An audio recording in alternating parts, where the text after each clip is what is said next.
ड्रामे की शुरुआत फीमेल लीड अरीसा से होती है।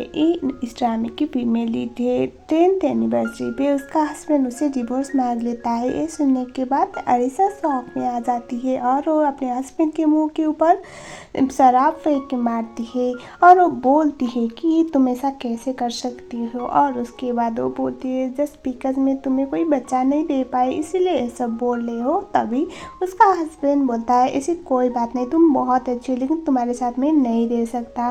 बेचारी अरीसा जिसने अपनी पूरी लाइफ एक बंदे के लिए निछावर कर दिया था, आज वो छोड़ के चला गया तो कुछ भी समझ में नहीं पा रही होती है और वो रोने लग जाती है।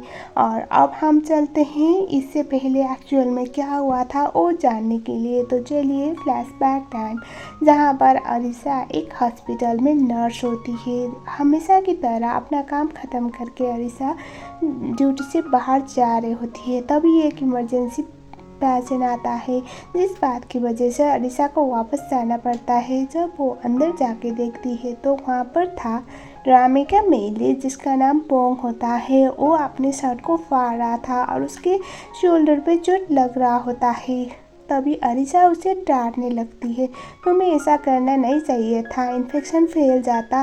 और तभी पोंग बोलता है कि मुझे लगा अगर मैं शर्ट निकालूंगा तो ड्रेसिंग करने में आसानी होगा। ये सुनने के बाद अरीसा उसे डांटते हुए बोलती है कि तुम छोटे बच्चों की तरह हरकत कर रहे हो, तुम नर्स हो या फिर मैं नर्स हूँ, तुम्हें कभी भी आप प्रोफेशनल के सलाह के बगैर ये सब करना नहीं चाहिए। और उसके बाद अरीसा बोलती है कि तुम्हारा इतना ज़्यादा खून बह रहा है, अब ये नॉर्मल रीजन की वजह से तो पक्का नहीं होगा, इसीलिए पुलिस को बुलाना पड़ेगा, तब हम ट्रीटमेंट स्टार्ट करेंगे। पुलिस का नाम सुनने के बाद पोंग वहाँ से उठ के जाने लगता है। और तभी अरीसा बोलती है क्या हुआ। तभी पोंग बोलता है कि मैं कोई ऐसे झंझट में पड़ना नहीं चाहता, क्योंकि तुम पुलिस को बुलाओगी तब तक वो लोग फिर से वापस आ जाएंगे जिन लोगों ने मेरे ऊपर अटैक किया था, इसलिए मैं जा रहा हूँ। अरीसा उसे जैसे तैसे मना के वहाँ पर रख लेती है और उसके बाद वो उसकी मलहम पट्टी को ठीक करने लगती है। पोंग उसे बहुत ज़्यादा सीरियसली ऑब्जर्व कर रहा होता है, क्योंकि अरीसा बहुत ज़्यादा केयरिंग और हम्बल टाइप की लड़की थी। और हमें दिखाया जाता है जो अरीसा थी जब उसका ट्रीटमेंट कर रही होती है तो पोंग उसे बोलता है कि तुम्हारी उम्र कितनी है। तभी अरीसा उसे कोई रिप्लाई नहीं करती। उसके बाद फिर से पोंग उसे पूछता है कि तुम मैरिज हो या नहीं। अभी भी अरीसा उसे कोई भी रिप्लाई नहीं करती। और उसके बाद वो उसे सीधा सीधा पूछता है कि तुम्हें यंग मैन पसंद है या नहीं। ये सुनने के बाद अरीसा रुक जाती है और उसके बाद पोंग बोलता है कि अगर तुम चाहती हो तो मेडिकल बिल पे करने के बदले में मैं तुम्हारे साथ नाइट स्पेंड कर सकता हूँ और मैं तुम्हें बिल्कुल भी निराश नहीं करूँगा, ऐसा बोलता है। ये सब सुनने के बाद अरीसा तो शौक में। और पोंग बोलता है मैं ऐसा इसलिए बोल रहा था क्योंकि मेरे पास अभी इलाज कराने के पैसे नहीं है। और उसके बाद अरीसा कुछ बोलती है उससे पहले वहाँ पर डॉक्टर आता है।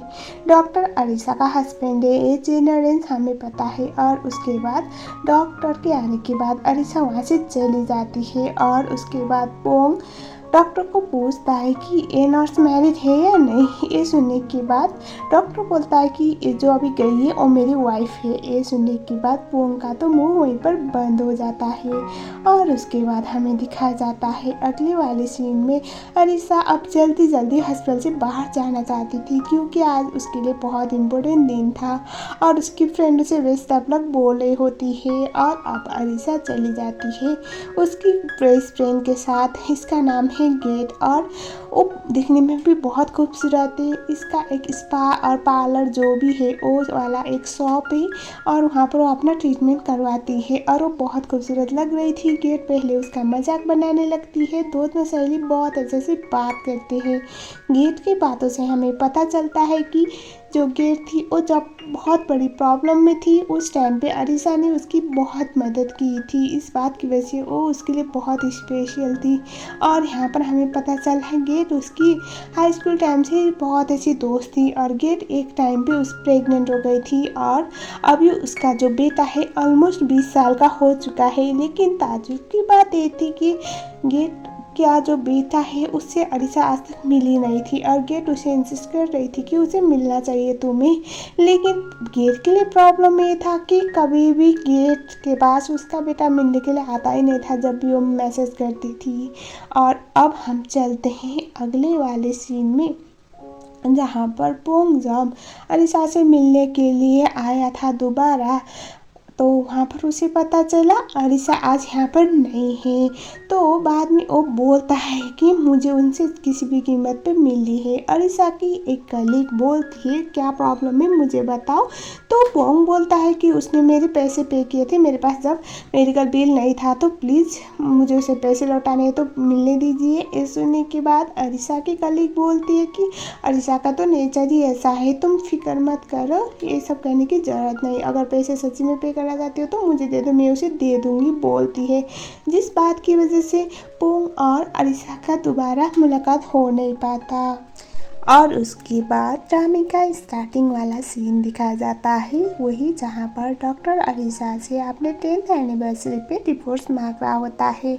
और उसके बाद अलीसा उसे रोकने की ट्राई कर रही थी। डॉक्टर बोल रहा था कि तुम जितना मुझे रोकने की ट्राई करोगे मुझे इतना गिल्ट फील होगा, तुम बुरी बिल्कुल भी नहीं हो, गलत मैं था, बुरा मैं हूँ, प्लीज़ मुझे माफ़ कर दो, मैं तुम्हारे साथ नहीं रह सकता बोल के वो वहाँ से निकल लेता है। अलीसा बेचारी कुछ देर तक तो वहीं पर रोती रह जाती है। और उसके बाद दिखाया जाता है अलीसा वापस आती है गेट के पास, वो उसके गले लगाकर चिल्ला चिल्लाकर रोने लगती है और बोलती है कि मैंने ऐसा क्या कर दिया, मुझे क्या कमी थी, इसलिए क्योंकि मैं माँ नहीं बन सकती इसीलिए उसने ये सब किया, अगर ऐसा करना था तो वो पहले कर देता ना, 10 साल तक मैंने उसे अपने लिए उसके लिए मैंने सब कुछ कर दिया और अब मुझे वो छोड़ रहा है बोल के वो चिल्ला चिल्ला के रो रही थी। अपने फ्रेंड के सामने अपने सारे दुखड़े पोक रही होती है। गेट शॉक में वो उसे बोलती है कि प्लीज़ तुम शांत हो जाओ। अलीसा बोल रही थी कि मैं उसे नहीं छोड़ सकती, मैं उसके बगैर तो मर जाऊंगी, मुझे उससे बात करनी होगी बोल के वो फ़ोन उठा के कॉल करने की ट्राई करती है। लेकिन जो गेट थी उसे रोक लेती है, ये बोलती हुई कि प्लीज़ उसे थोड़ा टाइम दो, अगर तुम अभी के अभी उसे कॉल करोगी तो हो सकता है वो तुम पे और गुस्सा करे। और उसके बाद अलीसा को वो जैसे तैसे समझा के वहाँ से घर के लिए भेज देती है। एंड देन गाइस दिखाया जाता है जैसे ही अलीसा घर के लिए निकली तो अंदर कमरे से कौन आता है, ऑब्वियसली डॉक्टर। और डॉक्टर को वहाँ पर देखने के बाद एज इंडियंस हम सबके बाद में पता चला ये दोनों कमीने एक दूसरे को डेट कर रहे थे। डेट क्या बोले, वो गेट अभी डॉक्टर की मिस्ट्रेस थी और इसी लड़की की वजह से यानी कि अलीसा के खुद की बेस्ट फ्रेंड की वजह से डॉक्टर ने अलीसा को छोड़ दिया था। अब ये देखो इसीलिए ना हमेशा बोलना जाता है कि कभी भी अपनी फ्रेंड को इतना भी क्लोज नहीं रखना है, लोग एहसान भूल जाते हैं।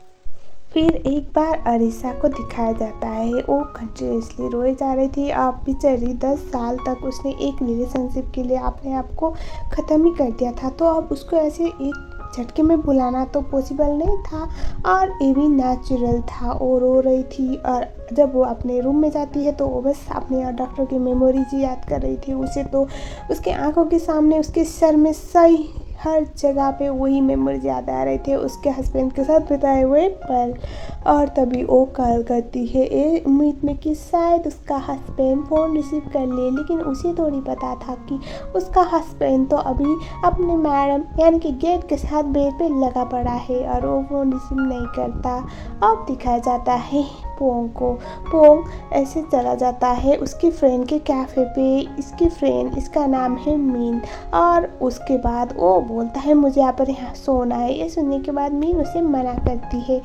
तभी वो बोलता है कि तुम्हारा बॉयफ्रेंड आया है क्या। मीन बोलती है हाँ मेरा बॉयफ्रेंड आया है।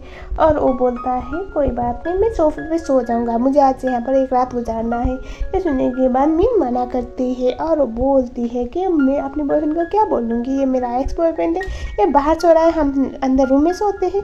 और तुम्हें लगता है तुम्हारे प्रोफेशन की वजह से कोई तुम्हें एक्सेप्ट भी करेगा, अगर किसी को पता चलेगा तुम्हारे बारे में तुम रिबेल हो गए तो तुम्हारे लिए बहुत प्रॉब्लम होगी। कितनी बार बोला है ये कॉल बॉय वाला जॉब करना बंद करो, ऐसा वो बोलती है। तब हमें पता चलता है जो पोंग है वो कॉल बॉय है। कॉल बॉय मतलब आप लोगों को पता ही होगा उसका मीनिंग। तो पोंग बोलता है कोई बात नहीं, अगर तुम्हें मुझे यहाँ पर सोने नहीं देना है तो कोई बात नहीं, लेकिन मेरे प्रोफेशन के बारे में कुछ भी मत बोल के वो निकलने लगता है। मीन पूछती है कहाँ जा रहे हो, तभी वो बोलता है किसी कस्टमर के साथ सोने के लिए, और वो घर के लिए निकल गया। घर में जब वो जाने वाला था तो बाहर गेट पे एक बंदा आता है और वो बोलता है कि आपके पापा आज एक लड़की के साथ अंदर आए हुए थे। ये सुनने के बाद जो पोंथा परेशान होते हुए अंदर रूम में चला जाता है, और उसके बाद वो अंदर जाने के बाद भी अपने फ्रेंड मीन की बातें याद कर रहा था कि किस तरह से उसने बोला था एक कॉल बॉय को कोई भी दोस्त बनाना नहीं चाहेगा, और उसकी वजह से आपकी स्टेटस भी ख़राब होगी, जो कहीं ना कहीं सही भी था। गाइस यहीं पर फर्स्ट एपिसोड ख़त्म होता है। उम्मीद है आप लोगों को ये ड्रामा पसंद आया होगा। अगर आया है तो वीडियो को लाइक ज़रूर करना। अगर आप लोग मेरे चैनल में नए हो तो चैनल को सब्सक्राइब ज़रूर कर लेना, और मुझे ये ज़रूर बताना कि मुझे ये ड्रामा कंटिन्यू करना चाहिए या नहीं। ये ड्रामा बहुत अच्छा है और इसकी कंसेप्ट और जो भी स्टोरी लाइन है वो आपको ज़रूर पसंद आएगा। बस मुझे आप लोगों की सपोर्ट की ज़रूरत पड़ेगी, तो मुझे कमेंट सेक्शन में बताओ कि मुझे ये ड्रामा कंटिन्यू करना चाहिए या नहीं, क्योंकि नोबडी इज़ हैप्पी का वेट करते करते तो और 5 से 6 महीना लगने वाला है, क्योंकि सबटाइटल आ ही नहीं रहा, और मेरे चैनल पे मुझे कोई ड्रामा करना है जो ऑलरेडी कम्प्लीटेड हो। उम्मीद है आपको पसंद आया होगा। मुझे कमेंट में थॉट ज़रूर बताओ। तो मिलते हैं अगले वीडियो में, तब तक के लिए थैंक यू सो मच।